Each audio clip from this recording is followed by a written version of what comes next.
Hello guys, I am back with a new video and आज की जो हमारी टॉपिक है वो social media, mobile phone and gaming addiction है। एंड इस चीज़ को एडिक्शन यानी कि जो लत आज के युवाओं में बहुत ज़्यादा पाई जाती है, इस पर हम बात करेंगे। एंड मैं कोशिश करूंगा कि इस टॉपिक को जितनी इजी और जितनी आसान हो सके मैं आपके सामने प्रेजेंट करूं। एंड सबसे पहले बिफोर स्टार्टिंग द टॉपिक मैं आपको बताना चाहता हूं कि हम इस टॉपिक को किसी साइंटिफिक टर्मिनोलॉजी से बहुत ही डिस्कस नहीं करेंगे। ऑब्वियसली साइंटिफिक टर्मिनोलॉजी से डिस्कस करने का मतलब ये है कि चीज़ें और मेरी बात आप तक पहुँचने और मेरा जो मैसेज एक्चुअल मैसेज है वो आप तक जाना चाहिए। तो इसलिए हमारी जो आज की टॉपिक है ये totally depend on psychological terminology पर, और उन साइकोलॉजी टर्मिनोलॉजी को मैं बहुत ही आसान तरीके से आपके सामने प्रेजेंट करने की कोशिश करूंगा। सो गाइस, आते हैं और देखते हैं कि what is the addiction is. So आपने देखा होगा कि हमेशा किसी भी टास्क को कंप्लीट करने के लिए हमारा स्पेसिफिक मूड का होना जरूरी है। जैसे आपने किसी को कहते हुए सुना होगा या खुद आप कहते हुए हम भी कहते हैं कि ऑब्वियसली आज हमारा मूड नहीं है ये काम करने का, हमारा मूड नहीं है सोने का, हमारा मूड नहीं है मूवी देखने का, हमारा मूड नहीं है बाहर जाने का, या फिर हमारा मूड नहीं है दोस्तों के साथ बातें करने का या उनसे मिलने का या फिर उनके साथ बाहर जाने का, एंटरटेन करने का। ऑब्वियसली हमारा जो ये मूड है ये ना सिर्फ आपको आपके ब्रेन को इफेक्ट करता है, बल्कि हम जो डिसीजन लेते हैं, डिसीजन मेकिंग करते हैं, ये सारी चीज़ें हमारे मूड पर डिपेंड करती हैं। अगर आपको मूड ना हो तो ऑब्वियसली वो पार्टिकुलर टास्क आप नहीं करेंगे, ना मैं करूँगा, ना आप करेंगे, ना थर्ड पर्सन वो करेगा। तो ऑब्वियसली किसी भी टास्क को कंप्लीट करने के लिए आपके मूड का होना जरूरी है। और ऑब्वियसली अगर मैं कहूँ कि आपके वो मूड, जो पार्टिकुलर मूड होता है, वो सारी बॉडी को कंट्रोल किया हुआ होता है। हम किसी भी चीज़ के एडिक्ट कैसे होते हैं इसको समझने के लिए हम आते हैं साइकोलॉजी टर्मिनोलॉजी पर।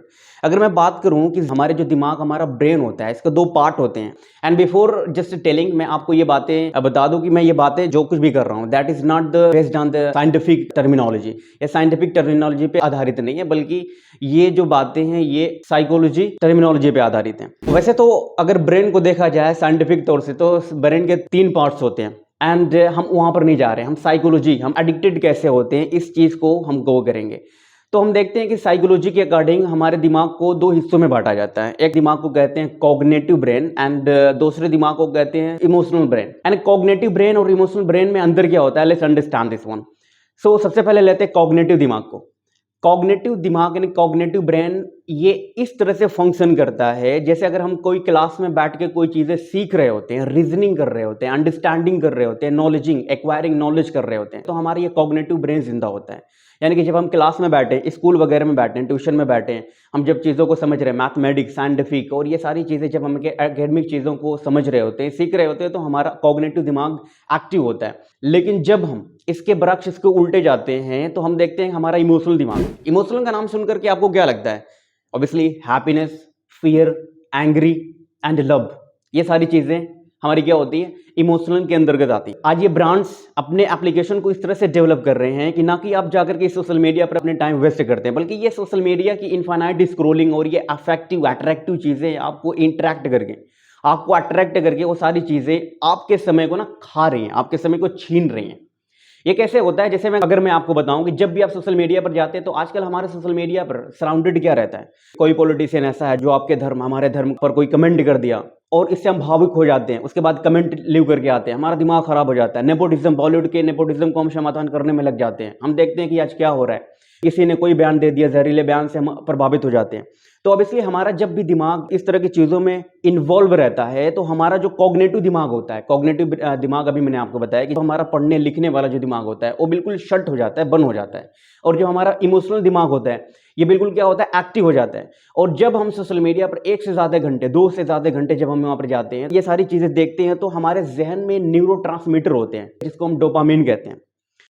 तो डोपामिन क्या है? डोपामिन एक रिवार्ड है, एक केमिकल रिवार्ड। जैसे आपको किस चीज से खुशी होती है, सपोज दैट कि अगर आप किसी पार्क में जाना चाहते हैं, आपके फ्रेंड ने कॉल किया आपको और उसने कहा कि आज हम किसी पार्क में घूमने के लिए जा रहे हैं, एंड आप एकदम से रेडी हो गए कि यस हमें चलना है।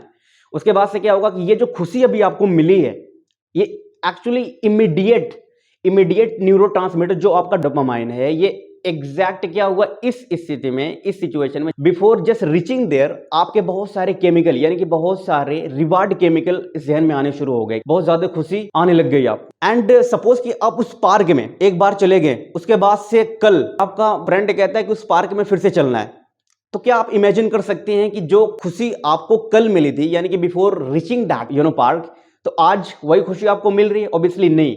तो डोपामीन एक ऐसा केमिकल रिवार्ड है जो न्यूरोट्रांसमीटर की तरह ये उत्पन्न होता है। और ये डोपामीन कब रिलीज होता है? जब बहुत सारे एक्सपेरिमेंट करने के बाद जब ये बातें सामने आई कि डोपामीन हमारा तब रिलीज होता है, बहुत ज्यादा रिलीज होता है जिस भी काम में आपके कोई कॉन्सिक्वेंस अनसर्टेन होते हैं। जैसे कोई भी रिजल्ट जो होता है अनसर्टेन होता है। अनसर्टेन मीन्स कि आप गेम खेल रहे हैं तो आपको नहीं पता कि मैं सामने वाले को मार रहा हूं तो खत्म नहीं हो जाता गेम, यानी आता रहता है आता रहता है। तो इस चीजों में आपके जो डोपामीन है जहन में बहुत ही मात्रा में रिलीज होता है।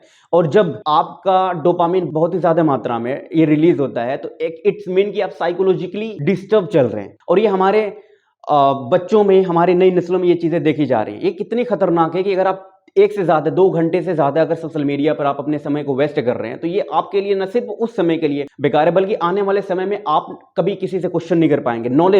नॉलेज की तरफ तो बिल्कुल नहीं बढ़ पाएंगे। So now in the mirror of the addiction let's talk about the game addiction. So game addiction भी एक इतना खतरनाक ट्रैप है कि जो हमारे नौजवान और हमारी नई नस्लें इस तरह से इस ट्रैप में ट्रैप्ड होती चली जा रही हैं। ये जो ब्रांड्स हैं ये अपने एप्लीकेशन को इस तरह से डेवलप कर रही हैं कि ये एक्चुअली ये गेम आप नहीं बल्कि गेम आपको खेल रहा होता है। और ये गेम में एक्चुअली क्या होता है, इसमें अनसर्टेन रिजल्ट्स होते हैं, कॉन्सिक्वेंसेज होते हैं। आपके सामने वीपन्स होते हैं, आप इसको मार रहे होते हैं, वो किसी को और को मार रहा होता है, बल्कि खून होता है, वीपन्स होते हैं, ये सारी चीजें उसमें होती हैं। और इसके रिजल्ट क्या होते हैं, इनफाइनाइट होते हैं, यानी कि अनसर्टेन होते हैं। और उसमें क्या होता है कि आपके जो डोपामिन की मात्रा होती है बहुत ही ज्यादा रिलीज हो जाती है। और इससे क्या होता है कि जब भी एक दिन में यानी कि 24 आवर में अगर आप 2 घंटे से ज्यादा गेमिंग वगैरह खेलते हैं या फिर एक्चुअली अगर ज्यादा मात्रा में 1 घंटे गेम पर अगर आप देते हैं तो उसमें क्या होता है कि आपका माइंड जो है ना, कॉग्निटिव ब्रेन तो बिल्कुल शट हो जाता है, बल्कि आपका इमोशनल ब्रेन से आप चीजों को करने लग जाते हैं। आपका पर्सपेक्टिव, आपके लोगों से बात करने का पर्सपेक्टिव बिल्कुल क्या होता है, कोई लॉजिक नहीं होता, बल्कि आप ना हमेशा ही उतावले होकर के बातें करने लग जाते हैं, इमोशनल होकर के लोगों से मिलना, हमेशा आपके मिजाज में यानी कि आपके व्यवहार में एक बदलाव व्यवहार दिखना, ये सारी चीजें इस साइकोलॉजिकल डिसऑर्डर का सिम्टम से पाई जाती हैं। और ये आज की एप्लीकेशंस और ये गेम इतने खतरनाक है जो आपकी एनर्जी को, आपके प्रोडक्टिव आवर्स को बिल्कुल किल कर देते हैं, मार देते हैं। अभी हाल ही में हमारे देश में एक सैड न्यूज आई थी जहां पर एक बच्चे ने अपनी मां को कत्ल कर दिया, अपनी मां का कत्ल कर दिया, बल्कि इस छोटी सी बात पर कि उसकी मां ने उन्हें पबजी गेम खेलने के लिए मना किया करती थी। अब इसलिए बल्कि एक छोटा रीजन है, ये कोई रीजन भी नहीं है, एक माँ अपने बच्चे को रोक रही है कि पबजी गेम ना खेलो, लेकिन उसके डोपामीन इस तरह से हाई हैं और इस तरह से उसके कॉग्निटिव ब्रेन शट होकर के इमोशनल ब्रेन से वो सारी चीजें कर रहा है कि अपने माँ को ही कत्ल कर देता है अपने बाप की रिवॉल्वर से। अब इसलिए दिस इज वेरी सैड। तो आज हम किस तरफ जा रहे हैं, हमारी नस्लें और हमारे जो बच्चे किस तरफ जा रहे हैं, and this is your responsibility as a parents. ये हमारी रिस्पॉन्सिबिलिटी है कि हमारे बच्चे अपना टाइम कहाँ पे दे रहे हैं। You need to just listen them, you need to just guide them कि कर क्या रहे हो। नाउ ये तो रहा introduction and after that effect बता दिया, and now let's talk about the solution कि इसका सॉल्यूशन, इसका समाधान क्या है। अगर मैं सबसे पहले एज ए इंडिविजुअल, अगर आपको लगता है कि नहीं मैं गलत कर रहा हूं, अगर आपको लगता है कि मैं मोबाइल पर बहुत ही ज्यादा समय दे रहा हूं, तो आपको सबसे पहले तो एक चीज करनी होगी, आपको मेंटली अपने आप को मजबूत करना होगा।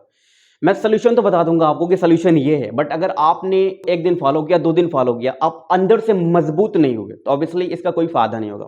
तो फर्स्ट ऑफ ऑल सबसे पहली चीज ये है कि आपको सबसे पहले चीज ये करना है, डोपामीन डिटॉक्स फास्ट करना है। डोपामीन डिटॉक्स फास्ट का मतलब होता है कि जो आप एडिक्टेड है ना जिस चीज के, उस एडिक्शन से आपको छुटकारा पाना। ऑब्वियसली ये क्या करना है, पहले तो बैठे एक लिस्ट बनाए कि what are those things which disturbs me, यानी कि वो ऐसी क्या चीजें हैं जो मुझे डिस्टर्ब करती हैं। सबसे पहले ऑब्वियसली आपका मोबाइल फोन आता है। मोबाइल फोन को आप बिल्कुल एलिमिनेट और नजरअंदाज नहीं कर सकते, बिल्कुल बहुत सारे काम हमारे प्रोडक्टिव काम होते हैं जो उससे किया जाता है। तो सबसे पहले काम ये करें कि एक दिन का डोपामिन डिटॉक्स फास्ट करना है, यानी कि एक दिन के लिए आपको ना मोबाइल छूना है, और जिस जगह पर आप बैठ करके मोबाइल वगैरह देखा करते थे, यानी कि मोबाइल में गेम खेला करते थे, सबसे पहले उस जगह को चेंज करना है। एंड उसके बदले आप कहीं नई जगह जाएं। नई जगह का ऑब्वियसली इसका मतलब हो सकता है कि आप अपने फैमिली में बैठें, फैमिली से बातें करें और अपना कुछ प्रोडक्टिव जो आपका आवर्स होता है, समय होता है, अपने दोस्तों में दें, लेकिन एक दिन के लिए उसको अपने पास नहीं आने देना है। एंड नेक्स्ट थिंग, ये कंट्रोल अगर आप नहीं कर पाए तो ऑब्वियसली ये आपके लिए बहुत ही घातक सिद्ध होगा। मैं आपको एक एक्सपेरिमेंट बताता हूं जो 1970 में हुआ था, और ये एक्सपेरिमेंट स्टैनफोर्ड यूनिवर्सिटी में हुआ था, जिस एक्सपेरिमेंट का नाम था मार्शमेलो एक्सपेरिमेंट। और इस एक्सपेरिमेंट के करने वाले जो टीचर थे उनका नाम था वेल्टर मिशेल। ये 1917 में एक्सपेरिमेंट के क्लास में आते हैं कुछ टॉफियां लेकर के, कुछ मिठाइयां लेकर के, और बच्चों में बांट देते हैं और उनसे कहते हैं कि ये टॉफियां मैंने आपको दी हैं, जो 10 मिनट कंट्रोल करके, यानी कि 10 मिनट बाद जो खाएगा उनको एक टॉफियां एक्स्ट्रा मिलेंगी, और जो अभी खा लेगा उनको कोई टॉफी नहीं मिलेगी। ऑब्वियसली वो चेक करना चाहते थे कि कौन सा ऐसा बच्चा जो अपने आप पे कंट्रोल कर सकता है। तो उसमें उन्होंने देखा, उस एक्सपेरिमेंट में देखा कि कुछ लोगों ने तो उनको कंट्रोल नहीं किया गया और तुरंत से मिठाइयाँ खा ली, जो उनके पास जो मिठाइयाँ थी, चॉकलेट थी, उन्होंने तुरंत से खा लिया। लेकिन कुछ बच्चे ऐसे थे 10 मिनट बाद भी कंट्रोल किया और 10 मिनट के बाद वो टॉफियाँ खाई तो एक्स्ट्रा उनको एक और टॉफियाँ मिली। उसके बाद से उन बच्चों का डाटा लिया गया और 1990 में यानी कि 1990 में फिर से उसको उस डाटा को लेने के बाद से उनसे मुलाकात किया गया। तो ऐसा पाया गया कि द चिल्ड्रेन, वो बच्चे जिसने 10 मिनट के लिए कंट्रोल कर लिया था, वो अपने लाइफ में कहीं ना कहीं सेट हैं। यानी कि कोई असिस्टेंस है, प्रोफेसर असिस्टेंस है, कोई सुपरिटेंडेंट है एंड कोई मार्केटिंग में बहुत अच्छी जॉब से कर रहा है, कोई एंटरप्रेन्योर है। यानी कि हर एक बंदा जो कंट्रोल कर लिया था उस समय कोई अच्छी जॉब पर था। बट इसके बरक्स हम देखते हैं कि जो बंदे वहां पर जो ऐसे बच्चे थे जो कंट्रोल नहीं कर पाए, ऑब्वियसली उनकी लाइफ वैसे ही थी, उनके पास कोई सोर्स ऑफ इनकम नहीं था, वो बिल्कुल अपने आप पे तो डिपेंड की दूर बात है, किसी और पे डिपेंड थे जिनके पास कोई जॉब्स नहीं थे। ऑब्वियसली इसका मतलब ये होता है कि self control is the best way to get rid of from any addiction. यानी कि सेल्फ कंट्रोल होता है, ये बहुत जरूरी होता है हम और आपके लिए कि हम लाइफ में कहाँ जाना चाहते हैं।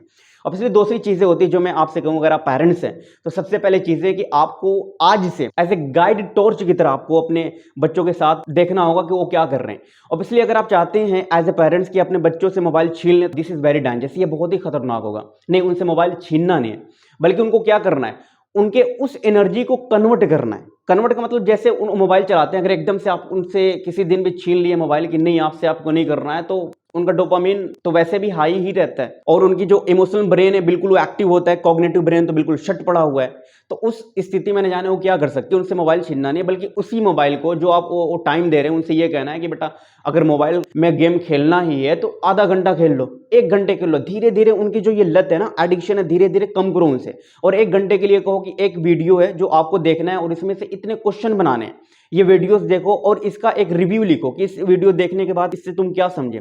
तो उनकी ये जो प्रोडक्टिव अपना समय उस पर देते हैं उसको टर्न करना, और मुझे लगता है कि this will be very very helpful for each and every one of you.